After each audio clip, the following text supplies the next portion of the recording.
منقول ہے کہ پہلے زمانے میں ایک تاجر تھا، بڑا پیسے والا تھا. آج کل ہم نوکر رکھتے ہیں، پہلے لوگ غلام رکھتے تھے، غلام خرید لیتے تھے. بڑی ویل سیٹ لائف تھی. اس نے سوچا کہ گھر کے کچھ کام کاج کے لیے میں ایک نوکر خرید لیتا ہوں، غلام لے لیتا ہوں. غلام خریدنے گیا بازار میں، بڑا زبردست غلام نظر آیا. تو بیچنے والے نے کہا غلام تو بڑا اچھا ہے لیکن اس میں ایک برائی ہے. کیا برائی ہے؟ کہ سستے میں دے دوں گا مگر یہ بندہ سال میں ایک دن جھوٹ بولتا ہے، پورے سال میں ایک دن جھوٹ بولتا ہے. اس نے سوچا ایک ہی دن جھوٹ بولتا ہے نا، باقی سال تو صحیح رہے گا، سستا بھی مل رہا ہے. خرید لیا. میاں بیوی میں بڑا پیار تھا، گھر بڑا سیٹ تھا، کام کاج بھی چلنے لگے، غلام خدمت بھی کرنے لگا. اب وہ دن آ گیا جس سال میں یہ جھوٹ بولتا تھا. پورا سال خدمت کی. اس دن اس نے کیا کہا اپنی مالکن کو کہ آپ کو پتا ہے آپ کا شوہر جو ہے وہ کسی اور کے چکر میں ہے، شادی کرنا چاہتا ہے دوسری، اور آپ اس کا خیال کریں. اس نے کہا اچھا ایسا بات ہے؟ کہا میں آپ کو اندر کی بات بتا رہا ہوں. کہا اچھا بتائیں اس کا حل کیا ہے؟ کہا آسان سا حل ہے، آپ اپنے شوہر کا ایک بال مجھے لا دیں گردن کے قریب کا، میں ایک ایسا تعویذ کروں گا کہ وہ آپ کا دیوانہ ہو جائے گا. کہا اچھا ٹھیک ہے لیکن میں گردن کے پاس سے بال کیسے توڑوں گی؟ کہا آسان ہے، میں آپ کو اس طرح دے دیتا ہوں، آپ جب آقا رات کو سوئے تو اس کی گردن کے پاس سے بال کاٹ لینا. کہا اتنی سی بات ہے؟ کہا اتنی سی بات ہے. ٹھیک. تو اسی وقت وہ آقا کے پاس گیا اور جا کر کہا پتا ہے آپ کی بیوی جو ہے نا وہ کسی اور گڑبڑ چکر میں ہے اور آپ کو مارنا چاہتی ہے. کہ میری بیوی اتنا پیار کرنے والی؟ بولا ہاں، آج رات کو اس طرح لے کر آئے گی آپ کی گردن کاٹنے. سوئیے گا نہیں، تیار رہیے گا ورنہ گئے آپ دنیا سے. اب جب کسی کو ایسی خبر سنا دے تو کس کو نیند آنی ہے؟ وہ ساری رات کروٹیں بدل کے انتظار کرتا رہا. برابر رات میں اس کی بیوی اندھیرے میں آئی اور ہاتھ میں اس طرح بھی تھا اور گردن تک اس طرح لے گئی. ادھر کہا تھا گردن کے پاس کا بال کاٹنا، ادھر جھوٹ کہا کہ وہ تمہیں مارنے آ رہی ہے. ایک ہی دن جھوٹ کہا تھا اس نے. اب آقا نے دیکھا ہے تو مجھے مارنے آئی، واقعی صحیح کہہ رہا تھا غلام. اسی عورت کے ہاتھ سے اس طرح لیا، اپنی محبت کرنے والی، اپنے پیار کرنے والی بیوی کا گلا کاٹ دیا. بیوی ادھر ہی مر گئی. شوہر کو پولیس پکڑ کے لے گئی اور شوہر کو بھی پھانسی چڑھا دیا گیا.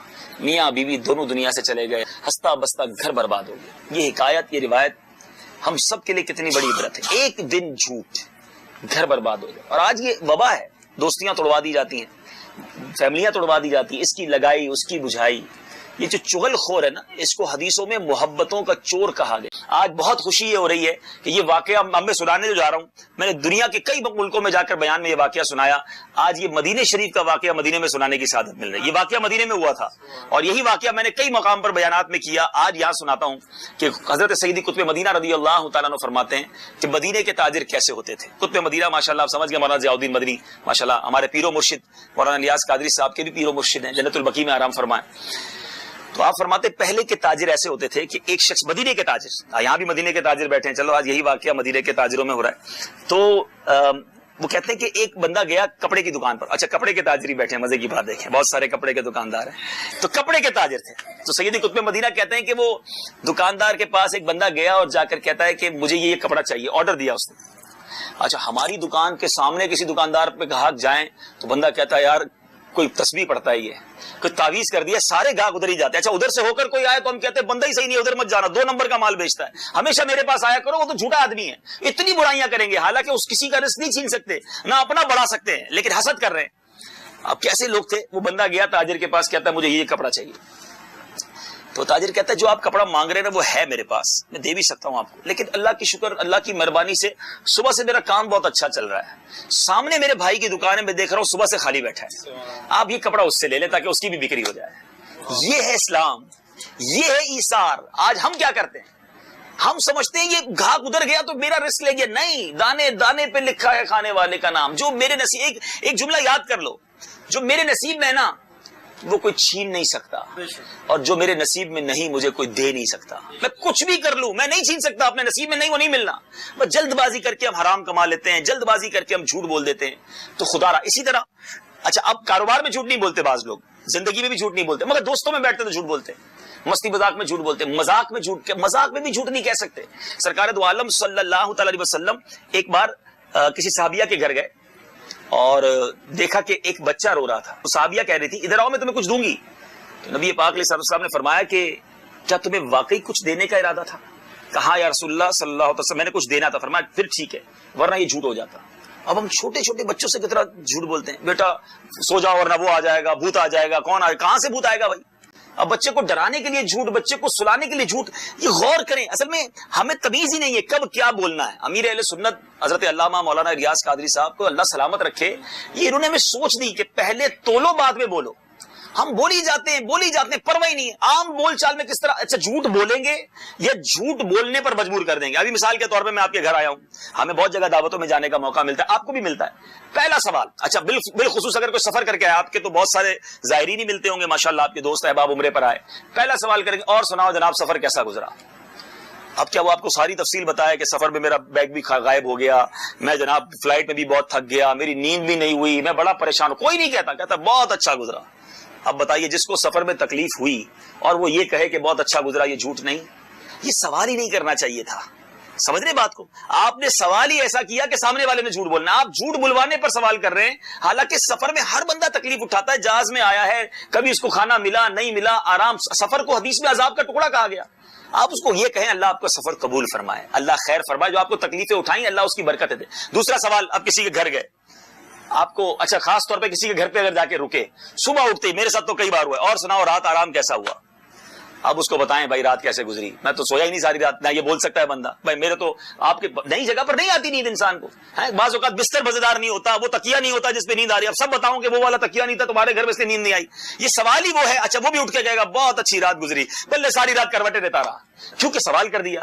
پھر جناب کھانا کھائیں گے، کھانا کھانے کے بعد فوراً سوال، اور کھانا کیسا لگا ہمارے گھر کا. اب بندہ اس کو بتائے گا کہ بھائی میں تو چاول کھاتا ہوں، آپ نے روٹی کھلائی. یا جو روٹی کھانے والا اس کو نہیں کرنی چاہیے. آپ سے میری بات سمجھیے، یہ وہ سوال ہیں جو ہم روٹین وائز کرتے ہیں، جو رسم بنا دی ہم نے. مگر ان سوالوں کے جواب میں عموماً جھوٹ بولا جاتا ہے. کیسے کوئی کہے گا کہ مجھے کھانا اچھا نہیں لگا، کیسے کہے گا میری رات آرام، لیکن ہم جھوٹ بول دیتے ہیں. بالکل اسی طرح کسی مریض کو دیکھنے گئے، ٹھیک ہے. اب یہ ساری باتیں ہمیں مدنی مذاکروں سے ملتی ہیں. اگر آپ مدنی چینل دیکھیں تو یہ امیر اہل سنت وہ بات کرتے ہیں جو ہم نے سوچی بھی نہیں تھی کبھی. اب احساس ہوتا ہے کہ یار کہاں کیا بول رہے ہیں. اب کسی بیمار کی عیادت کے لیے، اچھا وہ ہاسپٹل میں پڑا ہوا ہے، اس کو ڈرپیں لگی ہوئی ہیں، اور جو ملنے جائے گا وہ کہے گا یار تم تو بالکل ٹھیک ہو، کچھ بھی مسئلہ نہیں ہے. اور بالکل ٹھیک ہے تو ہاسپٹل میں کیوں ہے بھائی؟ یہ جھوٹ ہے. اچھا اس کو پوچھیں گے تمہاری طبیعت کیسی، وہ کہے گا بالکل صحیح. وہ بالکل صحیح ہے تو ڈرپ کیوں لگی ہوئی ہے بھائی؟ اس کی جگہ اچھے الفاظ ہیں، اللہ تمہیں صحت دے، سب بہتر ہو جائے گا انشاءاللہ، گھبرانا مت، لا باس طہور انشاءاللہ. الفاظ کا چناؤ. میں نے آپ کو پہلے حدیث سنائی، ایک صحابیہ بچے کو ہی تو کہہ رہی تھی نا کہ کچھ دوں گی، آقا نے فرمایا کچھ نہیں دینا تھا تو جھوٹ ہو جاتا. ادھر ہمیں بولنے سے پہلے فکر ہی نہیں ہے. کسی کے انتقال کی اطلاع ملی، مجھے بہت دکھ ہوا. اپنے دل سے پوچھے کیا واقعی دکھ ہوا؟ یہ رسم ہے. واقعی قریبی رشتہ دار پر تو دکھ ہوتا ہے، لیکن اگر کسی دور کے بندے کے بارے میں پتا چلا، بندہ یہ کہے اللہ ان کی مغفرت فرمائے، اللہ ان کے مجھے بہت دلی دکھ پہنچا، دل کی گہرائیوں سے آپ کو کہہ رہا ہوں. وہ زبان کی بھی گہرائی نہیں ہے، دل گہرائی تو دور کی بات ہے، لیکن بس رسمیں بنی ہوئی ہیں، الفاظ بنے ہوئے، جملے بنے ہوئے، سوچتے ہی نہیں ہم کیا بول رہے ہیں. ذرا غور کریں. امیر علیہ سنت نے پچھلے دنوں مدنی مذاکرے میں کمال کی بات کی، کبھی سوچی ہی نہیں تھی. بچہ روتا ہے ہمارا چھوٹا سا گود کا بچہ، تو اس کو سوال پتہ ہے کیا کرتے ہیں؟ بیٹا آپ کو کس نے مارا؟ حالانکہ ہمیں پتہ ہے کسی نے نہیں مارا، لیکن سوال وہ اشارہ کرے گا اس نے مارا. ہم بولے گا چپ ہو جاؤ، کیوں مارا؟ نہ اس نے مارا تھا. ہم بچے کو بچپن ہی سے ایک جھوٹ کی پریکٹس کروا رہے ہیں. مقصود یہ ہے کہنے کا کہ زبان یہ وہ چیز ہے، اچھا استعمال کریں تو جنت میں پہنچا دے گی، اور یہی زبان برا استعمال کریں تو جہنم کی گہرائی میں پہنچا دے گی. اس کو اور آسان سمجھ لیں، الفاظ کی ویلیو کتنی ہے. ایک بندہ 70 سال تک کفر پہ رہے اور ایک بار زبان سے کلمہ پڑھ لے، اللہ اور اس کے رسول پر ایمان لے آئے، زبان سے ہی کہے گا نا، 70 سال کی ساری اس کی کفر کی زندگی ایک طرف، اس کا ایمان لانا اللہ کی رحمت سے امید سے جنت میں لے جائے گا. 70 سال تک مسلمان رہے، 70 سال تک عبادتیں کرتا رہے، روزے رکھتا رہے، اور اسی زبان سے کفر بک دے، ختم ہوا سارا کچھ. سمجھیے یہ وہ چیز ہے، چاہے تو جنت میں لے جائے، چاہے تو جہنم کے گھڑے میں لے جائے. اپنی زبان کو صحیح استعمال کریں. فضول باتیں کیوں کریں، کیوں ہنسی مذاق میں جھوٹ بولیں. حدیث پاک کا مضمون ہے جو ہنستے ہنستے گناہ کرتا ہے وہ روتے روتے جہنم میں ڈالا جائے گا. ہم سوچتے ہی نہیں، مذاق مستی واقعات سنانے کے لیے، دوستوں کو ہنسانے کے لیے نہیں. پھر آخری بات، اسی زبان سے مذاق کیا جاتا ہے. کوئی بیچارہ چھوٹے قد کا ہو اسے ٹھگنا کہتے ہیں، لمبا ہو اسے لمبو کہتے ہیں، موٹا ہو اسے موٹو کہتے ہیں، کالا ہو اسے کالو کہتے ہیں، کانا ہو اسے کانا کہتے ہیں. اس کی بعض اوقات کسی کی زبان اٹکتی ہو تو اس کی زبان میں اس کی نقل اتارتے ہیں. دوستوں میں ہو رہا ہوتا ہے، دوست بیٹھا بھی ہوتا ہے سامنے، اچھا لوگ کہتے ہم کہیں بھی نہیں یار یہ کیا کر رہے ہو، اس کا دل دکھے، بولے نہیں وہ تو ہنس رہا ہے سامنے، آپ کے سامنے ہنس رہا ہے، اس کے دل پہ پوچھو کیا گزر رہی ہے. یہ محبتیں کاٹنے والے لوگ ہوتے ہیں. سرکار دو عالم صلی اللہ تعالی علیہ وسلم کا فرمان، جب کوئی بندہ جھوٹ بولتا ہے تو اس کے منہ سے ایسی بدبو نکلتی ہے کہ فرشتہ 1 میل دور چلا جاتا ہے. بہت سارے لوگ ملتے ہیں، یار کاروبار صحیح نہیں چل رہا، فیملی میں جھگڑے ہیں، بیماریاں دور نہیں ہو رہی، تو ذرا غور کریں کہ جھوٹ بول بول کر ہم نے رحمت کے فرشتے ہی دور کر دیے تو ہمارے مسئلے کیسے حل ہوں گے؟ اور یاد رہے، بڑی خوبصورت بات علماء لکھتے ہیں، جھوٹ جو ہے نا، جھوٹ بولنے والا وہ مضطرب رہتا ہے، ٹینشن میں رہے گا، پریشان رہے گا، اور سچ بولنے والا ہمیشہ پرسکون رہے گا، بلکہ سچے کا چہرہ ہی بڑا بتا دیتا ہے، یہ اطمینان بخش چہرہ ہوگا۔ سرکار دو عالم صلی اللہ تعالی علیہ وسلم کو جب غیر مسلم دیکھا کرتے تھے نا، بڑے بڑے لوگ بڑی بحثیں کرنے آئے، بڑی ڈیبیٹ کرنے آئے، مناظرے کرنے آئے، جب کونین کے والی کا چہرہ دیکھتے دیکھ کر کہتے کسی جھوٹے کا چہرہ نہیں ہو سکتا، چہرہ ہی ایسا تھا۔ اور ہمارے کئی اولیاء کرام، خواجہ خواجگان خواجہ غریب نواز رحمۃ اللہ تعالی علیہ 90 لاکھ غیر مسلموں کو مسلمان کیا، چہرہ دیکھ کے لوگ کلمہ پڑھ لیتے تھے۔ تو سچا جو ہوگا نا، اس کا چہرہ بتا دے گا، اس کے چہرے پر نور، اطمینان، سکون، ویری پیسفل۔ وہ بہت سارے لوگ جو مضطرب رہتے ہیں نا، پریشان رہتے ہیں، ٹینشن میں رہتے ہیں، نیند نہیں آتی، ان کے اندر 2-3 پرابلمز ہو سکتی ہیں، ان کو چیک کرنا چاہیے۔ یا تو وہ جھوٹ بولتے ہیں بہت زیادہ، یا وہ بدگمانی بہت کرتے ہیں۔ بدگمان جو ہے نا، وہ بھی ٹینشن میں رہے گا، جس کو ہر کسی سے نیگیٹو سوچتا رہتا ہے، یار یہ کیوں آگے بڑھ گیا۔ اور تیسرا حاسد۔ یہ 3 وہ بیماریاں ہیں جو بندے کو چین سے نہیں رہنے دیتی، اندر ہی اندر گھلتا رہے گا۔